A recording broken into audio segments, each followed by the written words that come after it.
How my views on death, and probably life as well, have changed since my near-death experience.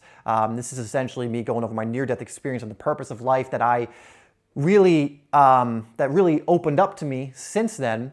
If you haven't seen my near-death experience video, I'm sure I'll touch upon it in this video, but if you want to actually watch that to get an idea of what happened and everything else, I will link that down below so you can go watch that first. You don't really have to if you don't want to, but it's down there below. But that's what we're going to be going over next, so stay tuned. Hi there, my name is Dave, and this is HeartSpace, where we are releasing videos almost every single day to help you live life more in your way. So if that sounds good to you, make sure you hit that subscribe button and bell icon so you don't miss any of the content that we release. Now today I want to go over something that involves my near-death experience that I had. Again, I'll link that video down below so that you can go check that out if you want to learn more information about what happened, the event, and everything else. But I want to go over specifically how my views on death changed, because I think most people who go through some sort of near-death experience or a close brush with death, which is probably more of what mine was, because I don't actually think I went over to the other side as other people speak. I just had a situation,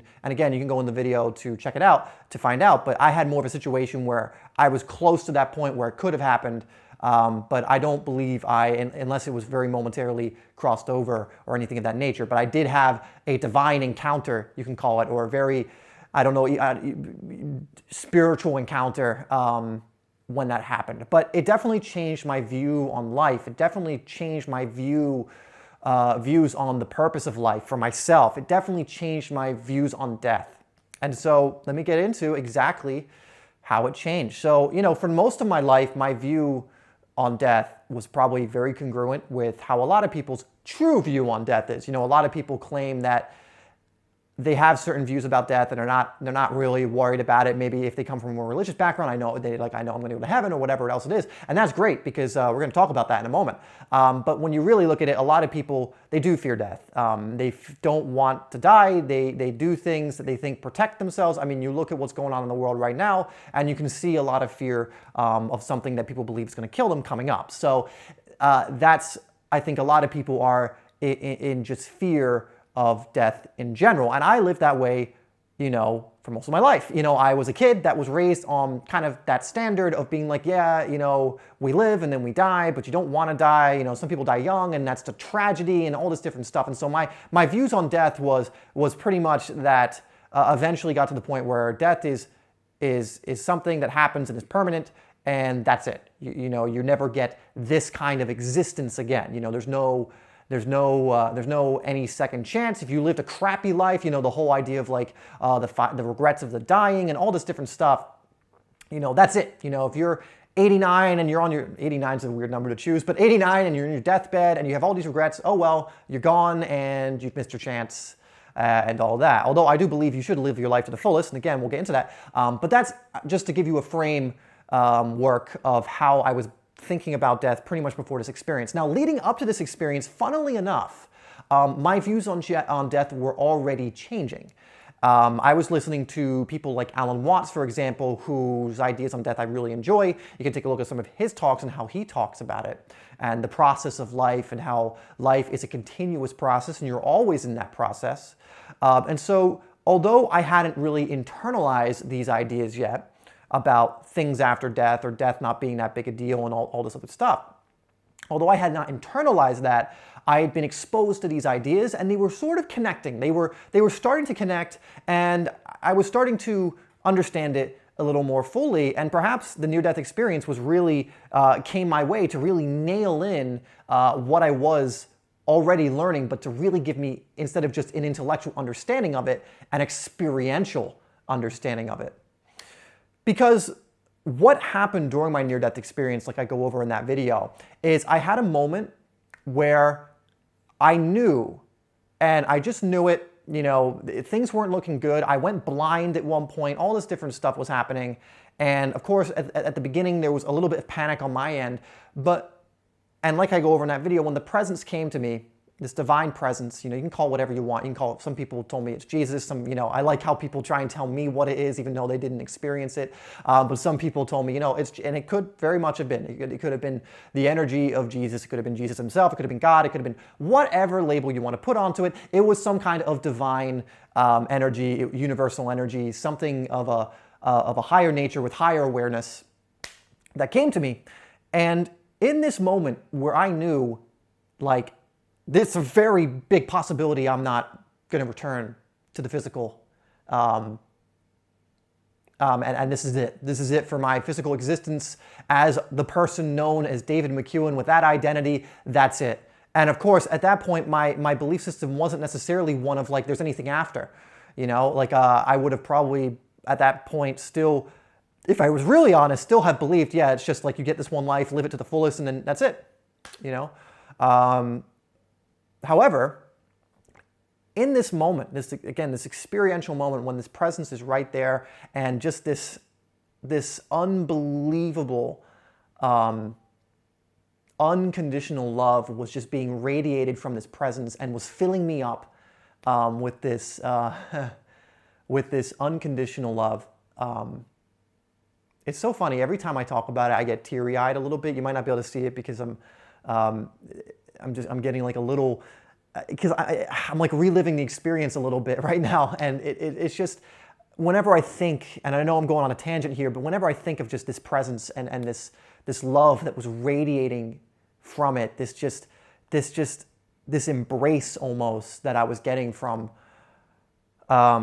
this being, this energy, whatever you want to call it, it just moves me every single time. It's just, it's again, like, it's so funny when people try and tell me what this was from an intellectual standpoint when they haven't experienced it, because there's no way I could even, you know, I'm telling you how my views and all of this have changed through this video, but there's no way that I could share with you this experience in the sense of experiencing it for yourself. You're getting a filter of the experience no matter what. And I'm trying to best explain it, but it's just so funny. Anyway, going off on a tangent. When this happened, when I was at that point, when I realized death was a very possible outcome, this presence filled me up with unconditional love.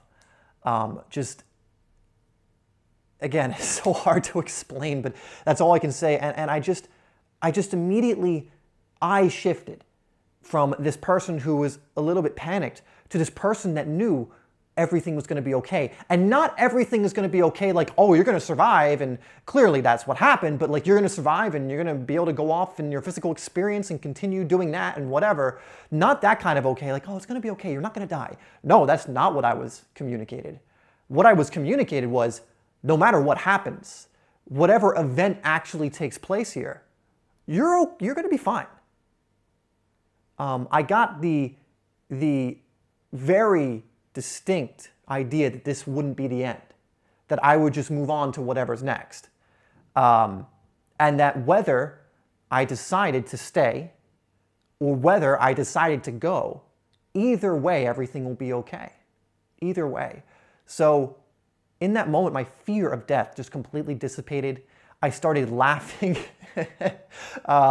I started feeling this, again, this love and this euphoria and this joy and just this gratitude for life in this moment when, again, I could have possibly physically passed away.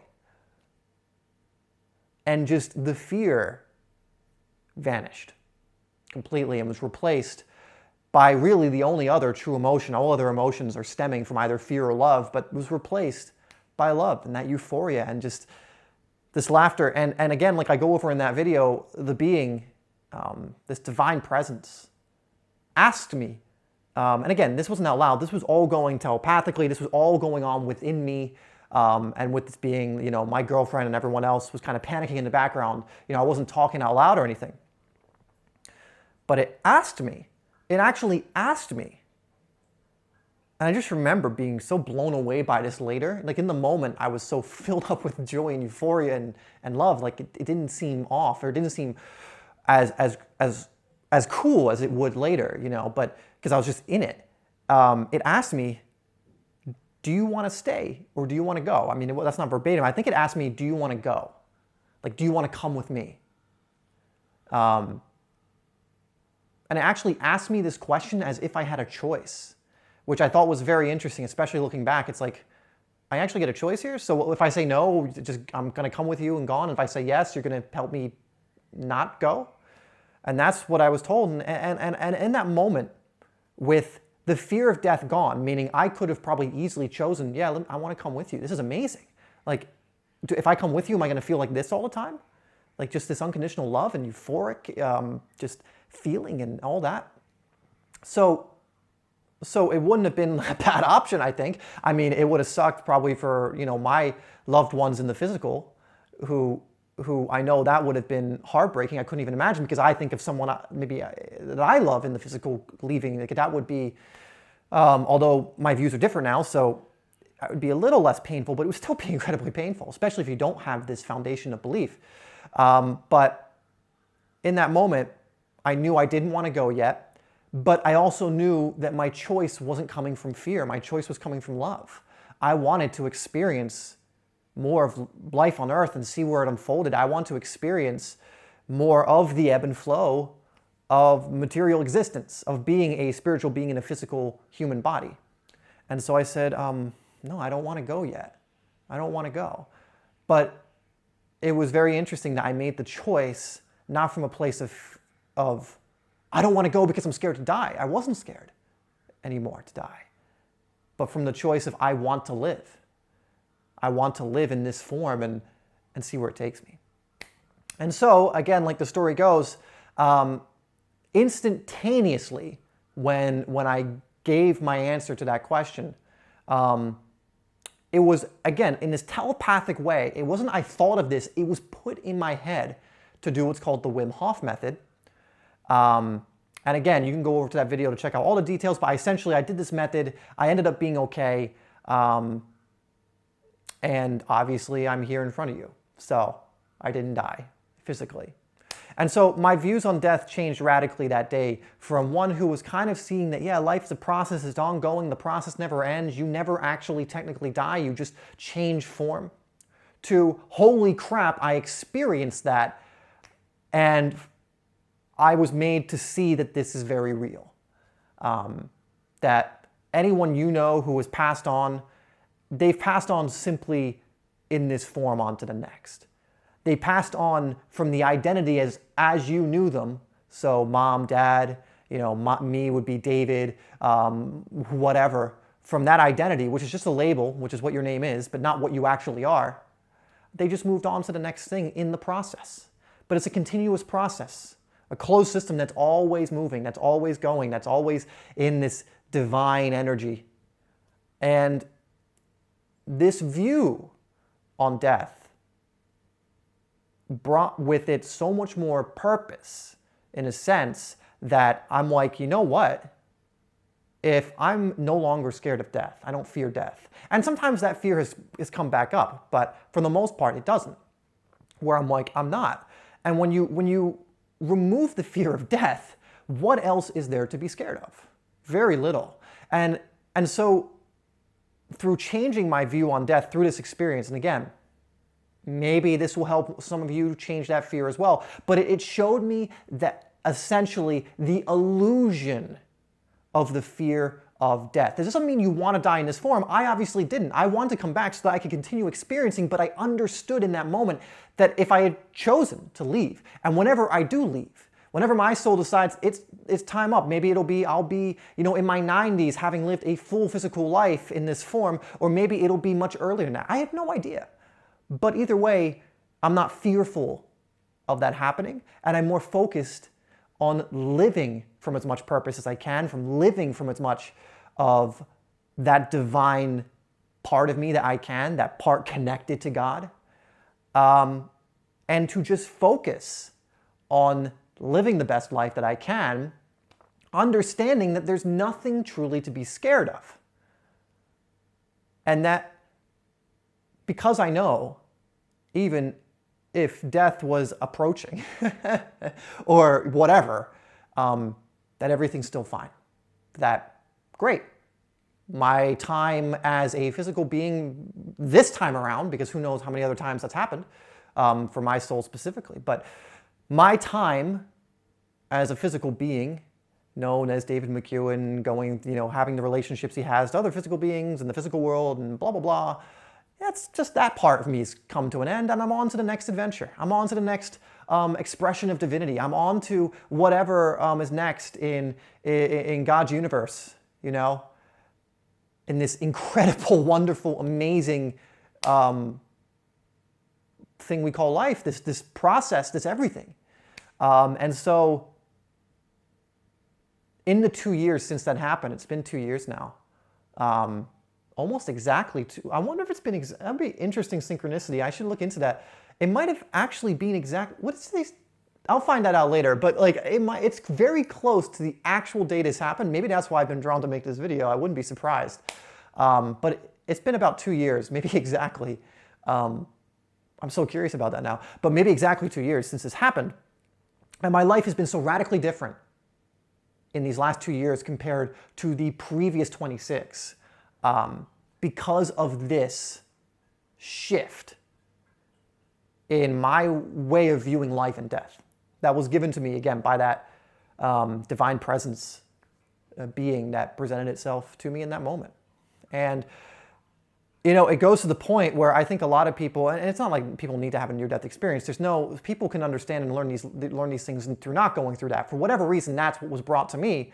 And it taught me one of the most valuable lessons I've ever learned in my life, and that is to not fear really anything, that there's these two things you can choose in any moment, fear or love. Fear of death, people think is justified, but it's at the end of the day, still fear. It's still the embodiment of fear. It's still giving into that energy instead of what your divine right is, which is to be able to feel love, to be in that energy, to create from that place, right? And so that's how my views on death changed, having a near-death experience. I think not everyone who's had a near-death experience may have gone through the same thing, although I have heard testimonies from other people who have had even more, just like, my near-death experience is sometimes very tame compared to other people, but, this is my experience, and we're always going to interpret it differently.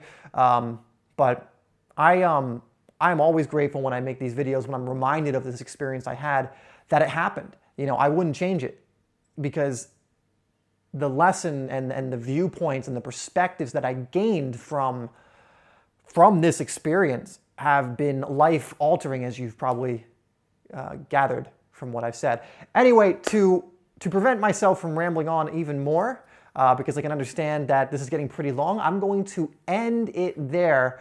But I very much implore you, encourage you, invite you to explore how you view death, and to really see if you can get to a point where you're not in fear of it. Again, this doesn't mean I live recklessly. I don't, but it's helped me in so many ways that I can't, I probably can't list them all. So anyway, guys, that's it. That's what I'm going to do for this.